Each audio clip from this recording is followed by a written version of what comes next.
Good morning, good morning. Today let's talk a little bit about proper movement and the things you should be thinking about as you go through pretty much any lift, pretty much any cardio movement, pretty much anything that you do, the way that you should be holding your body in order to get maximal results from the exercise that you're doing. So a couple of things to always keep running through your mind, and this is going to seem a little bit overwhelming as you first start doing this, but as you continue thinking these thoughts through every exercise that you do, it'll soon start becoming habit. So really try to remember all these different things about how your body should be positioned as you're exercising. So number one, this is going to apply to, I'd say probably 90% of exercises that you do as far as how you should be holding your body. So the first thing, your head positioning. So try to think like the crown of your head. You have a string pulling the crown of your head up, or maybe think about the tops of your ears. You have a string pulling the tops of your ears up. Elongate your neck, and always try to think about having your fist, a fist distance between your chin and your chest. So you don't want to be way extended back here. You don't want to be crunched in. You want to have your neck elongated and your chin just straight and neutral, fist between chest. That kind of distance. That's what you want to think as far as head and neck goes. As far as your shoulders go, with pretty much any exercise that you do, think about tucking your shoulder blades, these big wing guys here. Think about tucking them into your back pocket with any exercise that you do. So before you even begin an exercise, roll your shoulders back and pull them down. So when you do this, it automatically externally rotates everything. So a lot of times we find ourselves here in this position with the front side of your hand kind of facing forward, natural kind of position here. So before you begin anything, roll them back, open it out so your palms are facing forward,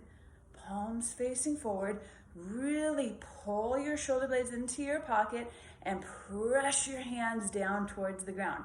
Now, if this is something that is difficult for you to do, just standing there trying to do it, I highly suggest that you get into the habit of doing this throughout the day, really working on your posture, strengthening those muscles in your back, kind of elongating those chest muscles that might be a little bit tight. Just like that, roll it back, push it down, okay? Anything that you do, 90% of things that you do, really want to be in that position, shoulders down and squeeze together. All right, so now let's talk about your core muscles. Pretty much anything that you do, you're going to want to brace through your core muscles. So what does that mean? Think about if somebody was going to punch you right in the stomach, right? What would you do? You brace up like that, right? So that's what bracing is. Bracing isn't like, that's not bracing, okay? You're gonna hurt yourself if you're doing that. You just wanna keep everything braced and controlled, okay? So this isn't like a super duper squeeze. This is just braced and controlled. So like someone was gonna sucker punch you, you would brace your stomach so that it was a sack of bricks and they broke their fist when they punched you. And elongating your spine, right? So brace and elongate. Try to get nice and tall and braced through your core muscles. All right, let's talk about your hips. With your hips and your lower back, you want to maintain a neutral spine. So what that means with a neutral spine, you do not want to be here. See how everything rounded, I've got this like huge arch in my spine, my butt's poking out, my belly is hanging, right? And especially when we're in these overhead type press positions, this position can happen quite regularly. And then you finish it and you're like, I can't do that exercise. It hurts my lower back. I have a bad lower back. I can't do this kind of stuff because it hurts my lower back. No. Maybe you have a bad lower back, but we can fix these things. You can strengthen these things. You don't need to avoid things specifically because they hurt your lower back. I mean, yes, if you do have an injury or if you do have a history of low back pain, you definitely want to take form into consideration. You definitely want to take a lot of things into consideration. But the first thing that I would definitely address is making sure that you're holding your torso correct, not only through exercises that really demand it, but through day-to-day life. Don't go walking around with your back all super arched and your butt out and your belly hanging and your shoulders rolled in. Don't go walking around like that. I see it all the time, people on their phones. All the time I see this, right? So we're just building an ouchie back. So what you want to do, let's see if I can get into the right position. So you want to go from this position here to tucked, braced. Okay, see, I do still have a little natural arch back there because that's normal, right? But now I have squeezed my glutes. I've gone from here to tucked. Squeezed my glutes, squeezed my core. Everything's kind of straightened out.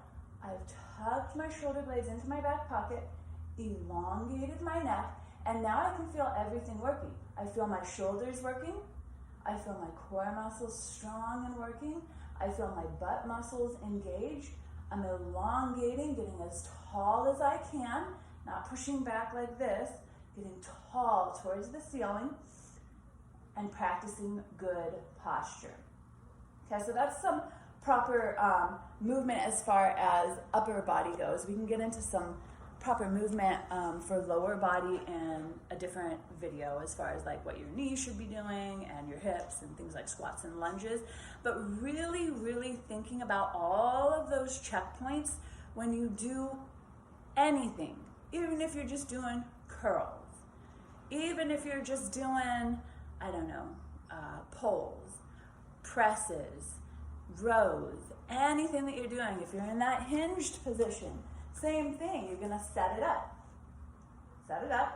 and then hinge over so that your hinge stays nice and elongated and everything is working. And you're still tucking your shoulder blades into your back pocket. You're not hanging, you're tucked into that back pocket, right? And then you're rowing up. Anything you do, elongate your spine, tuck your shoulder blades, these guys back here, into your back pocket, elongate your neck, pull those earlobes up towards the ceiling, fist between chin and chest, good posture. So this is not only gonna help you reduce your chance of injury while doing things, but it's also going to get more out of exercises for you. So when you're doing something like bicep curl and you've got all these other muscles engaged and working, you're working your core while you're doing curls, right? You're working your glutes while you're doing curls because these things are engaged. Again, they're not squeezed and super tight, but they're engaged and working internally. Another note here, pelvic muscles. Think about pulling them up as you go through the exertion of the exercise, okay? Breathing out, pulling up, and then releasing, and then releasing. Breath, super important, something we'll talk about in a different video. But again, checkpoints. Pull those ears up, long neck, tuck the chin here, fist between chin and chest, shoulder blades tucked into back pocket, spine nice and straight, so core sucker punched, core strong, hips tucked, glutes engaged, okay? Everything that you do, 90% of things that you do, will have all of these checkpoints that you will need to meet. Proper form for pretty much every single exercise that you do. All right, any questions about this, please ask. And yep, I'll get into lower body form and a little bit more into breathing and stuff in another video. All right, talk to you guys later. Let me know if you have any questions.